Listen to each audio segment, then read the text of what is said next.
हम अपनी जान के दुश्मन को अपनी जान कहते हैं और मोहब्बत की इसी मिट्टी को हिंदुस्तान कहते हैं, हिंदुस्तान कहते हैं। जो दुनिया में सुनाई दे उसे कहते हैं खामोशी और जो आंखों में दिखाई दे उसे तूफान कहते हैं, उसे तूफान कहते हैं। परम सम्मानीय निर्णायक मंडल के सदस्यों, सभा में उपस्थित सभी गणमान्य व्यक्ति, मैं प्रज्ञा, देश प्रेम और राष्ट्र निर्माण के उपलक्ष्य पर अपने कुछ विचार आप सभी के साथ साझा करना चाहूंगी। आजादी, आजादी का असली मतलब वही समझ सकता है जिसने कभी गुलामी की हो। हम सौभाग्यशाली हैं जो हमने स्वतंत्र भारत में जन्म लिया।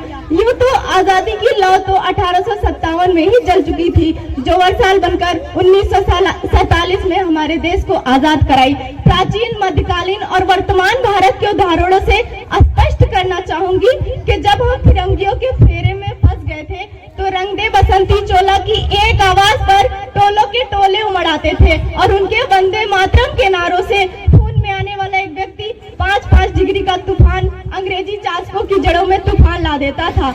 आज के इस दौर में वो युवा जिसके ऊपर जिम्मेदारियां थी राष्ट्र निर्माण की और समाज की आशाओं को बांधे रखने की, वही युवा आज मुझे 4x4 इंच की एक छोटी सी स्क्रीन पर अपनी कोमल अंगुलियों के घर्षण मात्र से अपनी भावनाओं की इमोजी भेज रहा है।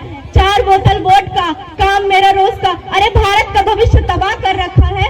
हमने एक ऐसे समाज में जीते हैं जहां लड़कों से बात करता देख जो भाई हड़काते हैं, लड़कों से बात करता देख जो भाई हड़काते हैं, वही भाई अपनी गर्लफ्रेंड के किस्से घर में हंस कर सुनाते हैं। और मैं बता दूं, महिला सुरक्षा के मामले में आज भी हम चौथे नंबर पर आते हैं। हमने एक ऐसे समाज में जीते हैं जहां पत्थर की मूरत को लगते हैं 56 भोग और भूखे नंगे तड़पते सो जाते हैं लोग, भूखे नंगे तड़पते सो जाते हैं लोग। मजदूर को मजदूर समझिए, मजबूर नहीं। गरीब को काम दीजिए, दान नहीं। और अगर दान देने की इच्छुक है तो जीते जी रक्त दान दीजिए और मरने के बाद अंत दान दे करके किसी मरते हुए को जीवन दान दीजिए। यही सच्ची देशभक्ति, यही सच्चा राष्ट्र प्रेम है।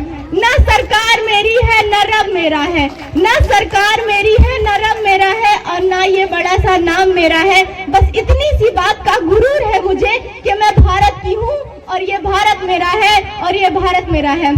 परंतु एक और व्यापचारी बीमारी हमारे समाज में नजर आती है और बहुत आश्चर्य की बात है जब देश ने पूरी दुनिया को तक्षशिला और नालंदा दे करके विश्वविद्यालय शिक्षा की बुनियाद रखी, आज के 100 तक्ष विद्यालयों में हमारा एक भी विश्वविद्यालय खड़ा नहीं हो पाता।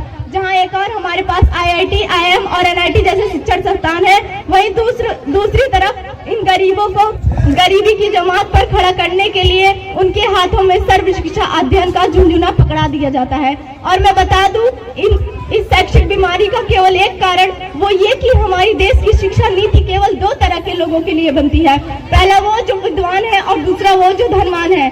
और इसी तरह की कई गजब की बीमारियां हैं और इन बीमारियों के जो जड़ है ना, वो हमारा अंधविश्वास का शिक्षित वर्ग ही बिल्ली के रास्ता काटने पर खड़े हो जाना, अपने धर्म अपनी जात को ऊंचा मानकर दूसरों के धर्म पर अवहेलना करता रहेगा, तब तक हमारा राष्ट्र निर्माण संभव नहीं होगा और ना ही हमारा देश आगे जाएगा।